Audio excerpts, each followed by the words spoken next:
What's up guys, Taylor with TK Disc Golf, and today we are going to be looking at 6 unreleased discs from MVP, Axiom, and Streamline.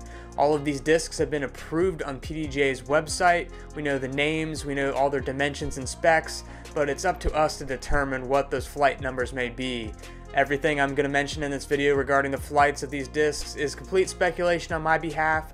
So don't take me too seriously, things can change, and again, this is just my best educated guess, so let's get started. For this video, I'm going to use a couple different things to make these assumptions on how the discs are going to fly. First and foremost, the PDGA's website, they actually publish all of their measurements into an Excel document that can be downloaded by anybody.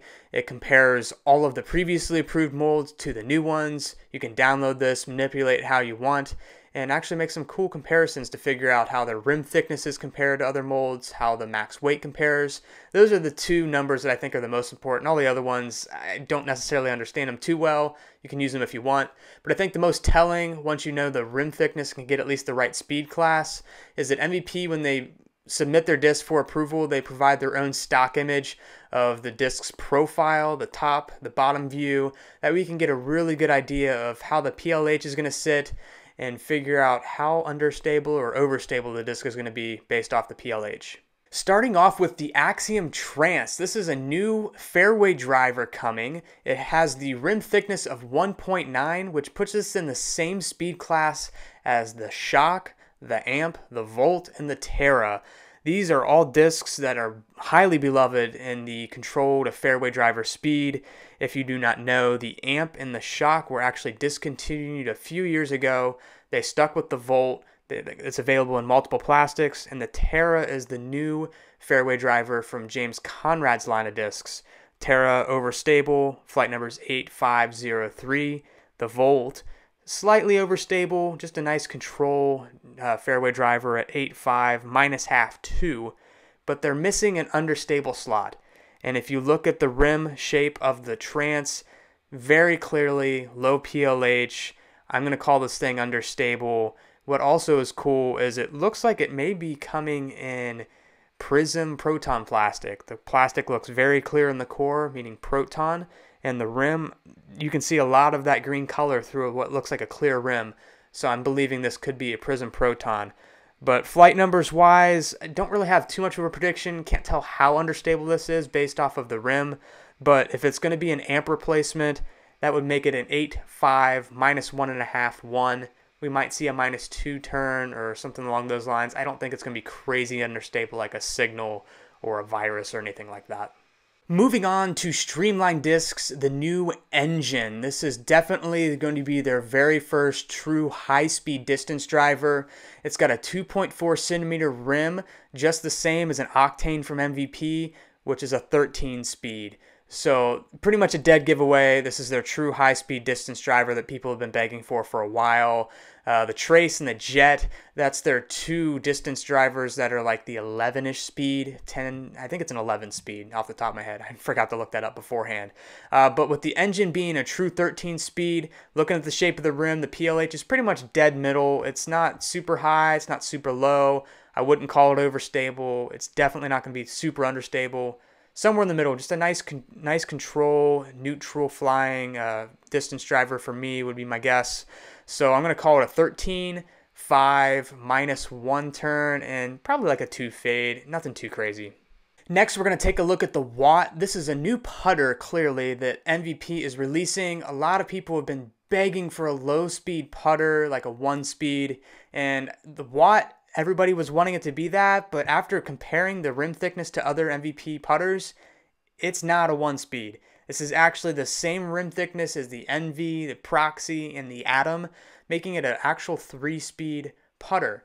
And looking at the other molds that are in this class, I'm kind of confused on where to place the Watt for its stability, because the Envy covers that slightly overstable, the Proxy covers the neutral to slightly understable, the Atom is kind of just like that all powerhouse, throw it flat as hard as you want, not much turn, not much fade, but what is the Watt going to be? And looking at the shape of the rim, the PLH on this one as well is pretty much dead center. It's got a little bit higher shoulders, so maybe their goal for this is to go with a higher glide putter with that 0 turn 1 fade. So like I said, this one kind of gave me a little bit of confusion, but my best guess is going to be it's a 3-speed, 5 glide, 0 turn, 1 fade, essentially a more glidey Atom. Moving on, we actually have another fairway driver from MVP, and this one is called Cypher. It's got the same rim thickness as the switch, the servo, the resistor at 1.8 centimeters measured by the PDGA, making it a 6.5 speed fairway driver. This is an awesome speed, really fun to throw. A lot of people are loving the resistor and the servo. The switch is actually a discontinued out of production mold where it had a -1.5 turn and a 1 fade, making it like the understable fairway for this particular speed class. So looking at the rim thickness, little lower PLH, but it's still pretty dead center. So I haven't held a switch in a while. I don't have one in my collection anymore, so I wish I could have one in front of me and kind of compare. But looking at the shape of the rim, PLH just a little bit low. I would say that this is going to probably be pretty close to that switch replacement with maybe a -1 turn and 1 fade. Might get a little bit more than that, but I'm pretty confident it's just going to be a nice neutral control fairway driver in that 6.5 speed. Boy, oh boy, we're moving into the final 2 discs, and I think 2 of the most exciting and most anticipated of them all. We're starting off with the Glitch. It is for sure the 1-speed putter that people have been begging for a while. As far as the stability, that's kind of up in the air and where the speculation comes in. But the reason I know it's that 1-speed is the rim thickness. Comes in at 0.8 centimeters.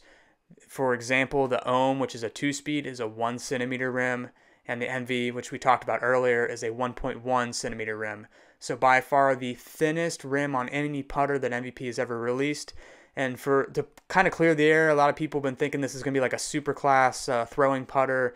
Not really. When you compare the rim diameter, or not rim, the disc diameter to other MVP putters, it's the same as the Ohm. It's a 21.2 centimeter diameter. So not a super class.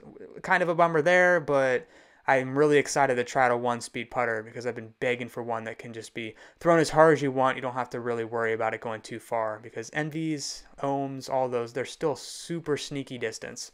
As far as stability goes, looking at the PLH, it's kind of high. It's not crazy high like an Entropy. It's not going to be super dumpy overstable, but it's definitely something that looks like it can handle a lot of power without fear of it turning like crazy on you.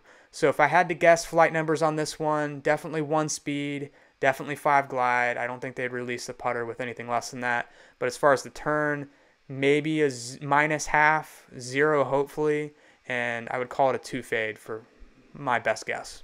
Last but not least, we are finally going to talk about the Beam for just a moment.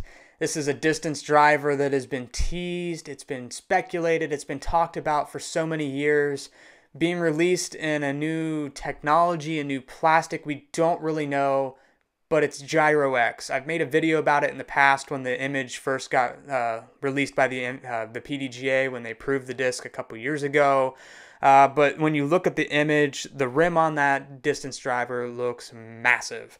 Not just the rim thickness, but the actual size of the overmold is drastically different than previously released MVP discs. The overmold is taking up a good 80% of the rim versus current MVP distance driver. The overmold takes up pretty much just like the nose, like half or just like the nose of the disc.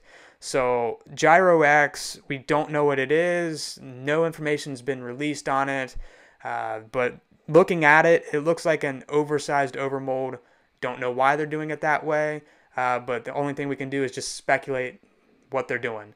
But as far as flight goes, looking at the rim thickness, I think this is going to be our first 12-speed distance driver from MVP. That is a slot that people have been begging for years.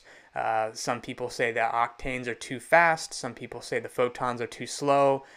People really want that quote-unquote destroyer speed, and the 12-speed is that.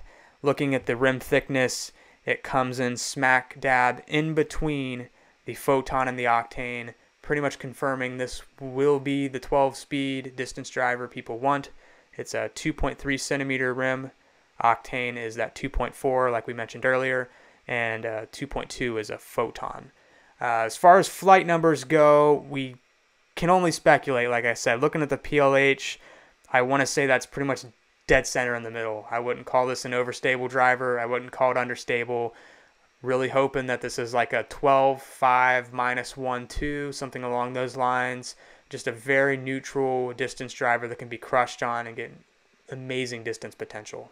Alrighty guys, that's a lot. There are 6 unreleased discs from MVP. That's the first time that's ever happened in the history of the company. We've never had this many confirmed discs that are just waiting to be molded and flying through the air. I'm really excited to try the Beam. The Glitch sounds amazing to me. The Cypher, all of them. I mean, every single one of those has potential to make anybody's bag. I'm really excited because a lot of these are actually going to be gap fillers or replacing some of the discs that were discontinued a while ago, and a lot of people have been begging for those to be replaced. Whether we get them this year or some of them into next year or following years, we don't really know. MVP's obviously just trying to lock the names in with the PDGA before another company takes some of the names, so all they can do is send a prototype out early and get the name approved as soon as they can. But I want to thank you guys for watching this video. I know it's something a little different than what we normally do, but if you liked what you saw or want to see us do more of this content similar to this, be sure to hit that like button, drop a comment saying, hey, we loved it, or you hated it. I don't really care. Just leave us a comment, say, hey, I think you were a little off on this mold, or I think you're spot on. Which one are you looking forward to? Things like that. So again, thanks for watching, and don't forget to subscribe.